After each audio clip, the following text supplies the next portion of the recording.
Hi there, my name is Tracy. This is the 3-Wick Thesis Candle channel, and today I have for you an episode from my Lighting the Way series, and we are focused on Bath & Body Works Strawberry Strudel. So if you're new here, my Lighting the Way episodes always start with cold impression. I'll talk about the label, the wax, the wicks, and then I cut in the middle, go out, burn it, take notes, talk to you about how things evolve on warm, strength, throw, and show you some burn footage after the cut. So to begin, I'm going to do us a little flashback magic, and we're going to go back to my original haul footage and share with you my first impression. Also in that collection, Strawberry Strudel. So same lid, white wax on this with thin stiff ropey wicks. And I was watching Kent over at the Candle channel. I think he mentioned something about this was supposed to be colored wax, but something happened with the dyes, so it just went with white. And then he was also comparing this, not the same, but close, to Happy Hanukkah. And was it Wildberry Jam? Wildberry Donut? I forget. I saw it at Winter Sass last year. I didn't pick it up. I wish I would have. This one has scent notes of fresh strawberry jam, flaky puff pastry, and sweet vanilla icing. And it does hit in that same wheelhouse as Happy Hanukkah to me. You get like definitely a flaky pastry. Almost smells more like a croissant to me than it does a donut though. And the jam note is just really nice. I don't know that I would identify this specifically as strawberry jam. You could tell me this was a mixed berry jam and I would agree with you. I don't get that kind of juicy, plump strawberry note, which can sometimes feel artificial. Like this doesn't feel like the strawberry and strawberry pound cake, for example. Yeah, and I brought over my Happy Hanukkah because I'm burning it right now as a part of my birthday rotation, and I was curious. This one also is smelling pretty sooty if I smell the jar, so I'm going to smell the lid. Yeah, they're not the same, but they're close. Yeah, this one I would say has more pastry note in it. The Happy Hanukkah is more jammy. And I feel like the jam in Happy Hanukkah is more robust. Like it feels more concentrated in fruit and more sweet. They're both delicious though. So if you like Happy Hanukkah and you're still waiting for it to make a comeback, I feel like this, on cold at least, feels like it would be a good substitute. I really like this one. The hubs really like this one. I don't know that I'd say it feels like fall. It doesn't to me. But if you're the type of person who likes to, I don't know, fatten up in the winter because it's cold outside, this will make me think of eating food that will do that. Yeah, that's delicious. Love it. Also, Kent was talking, and I agree, about how nostalgic these labels are.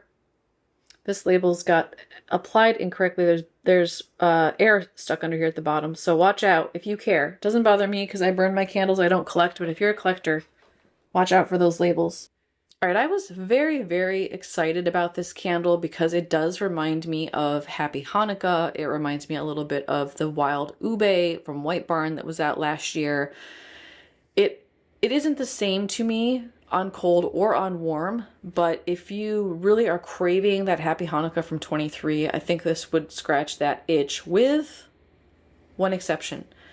Now, most of the reviews I have seen have said that this is good in terms of strength and throw. I did not have that experience at all. So I was burning this. I tested it for the first burn in my usual laboratory space, which is a converted garage, no windows, the door has been sealed off, very little air circulation, and I got nothing from it. There was like a little tiny pocket of fragrance kind of right at the top of the stairs, because this is the door right here that goes down into that space. And what I could smell there was very pleasant, sweet, jammy, definitely more strawberry than like the raspberry or mixed berry note you would get in Happy Hanukkah. But as soon as I went further down the steps, I lost the fragrance entirely. So it had good throw, but it was elusive. And then even where I could smell it near the stairwell, it was not very strong. I wouldn't say I had to search for it. I recognized it, but it wasn't like ooh, it didn't hit me. And it didn't bring me joy when I walked into the fragrance cloud. So then I decided, all right, well, this is a review candle. I spend more time with my Lighting the Way candles than I do with my lit review candles because it's just one, right? It's not a whole collection. So I thought, I'll burn it at my desk. You know, I'm back at work. I'm sitting at my desk 6-8 hours a day. I will go ahead and give it a try up there. Nothing. I couldn't smell it at all. I ended up pairing it with Kringle's. Is it something? It's their donut one, which I love. I'll put a picture of it up here. I started pairing it with that. And it's funny because our bedroom is up a level. So it's another half flight up the stairs into the bedroom. I had the windows open and the hubs had like taken the trash out or something. And he came inside and he goes, wow, that new Strawberry Strudel fragrance is strong. I could smell it outside. And I'm like, no, that's the Kringle candle. You can't smell this one outside because I can't even smell it sitting here at my desk. Unless, of course, it was throwing in the same fashion that it was in the lab and it was just all throwing out the window. That's possible, I suppose. I brought it down here to the open concept, totally lost. Couldn't get anything out of it at all. And then the last burn, and I'm about halfway through, I finally was able to get some fragrance down in the garage space. And the throw had evolved. It actually did feel like it filled the space. And I didn't shut the door or anything. It just, something changed. And the throw filled the space, but I still don't think this was strong. I mean, at best, a medium. But for me, this was very light. And I don't know if I got a dud. I'm going to hope that I did because lots of people are saying how amazing theirs is, which would make me think that this is a one-off. I don't think they're being dishonest. I just want to make that clear. But to my nose, I could barely get this. And I like the fragrance. I definitely wanted more of it. I will also note that I'm getting some discoloration in the wax. And it's kind of ugly.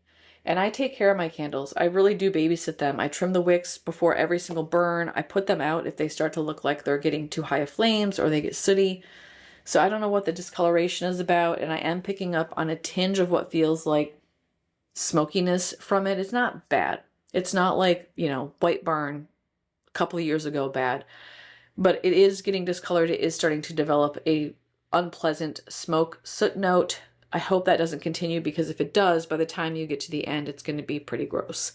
And I have noticed that with this type of jar. I have the same experience with Main Street Bakery. That was from 24. That by the time you get down to the end of the candle, the wax is just completely discolored from any sort of wick residue or soot. So something to keep in mind. Right now, it's not affecting the scent quality, but it could. Would I repurchase this candle? I wouldn't. I don't even know. I mean, maybe if it was at SAS, I'd pick one up for 75% off and hope that I got one that was stronger. But for me, this was so weak. And I think Kringle's jelly donut, which to me does actually smell like a jelly donut, does better. Throws better, smells stronger, and is just more pleasant. It's definitely more expensive. So I guess I could buy 2 of these and probably have a better experience. But for me, this is going to be a one and done. Let me know if you have any questions. You can go ahead and put those in the description below. And also, please share your experience with this candle, even if it contradicts mine. I would love to collect more information for y'all so you have a better idea of what the potential is. Give me a thumbs up if you appreciated this video. Make sure you're subscribed, share my content. I'll see you again in my next review. Bye-bye.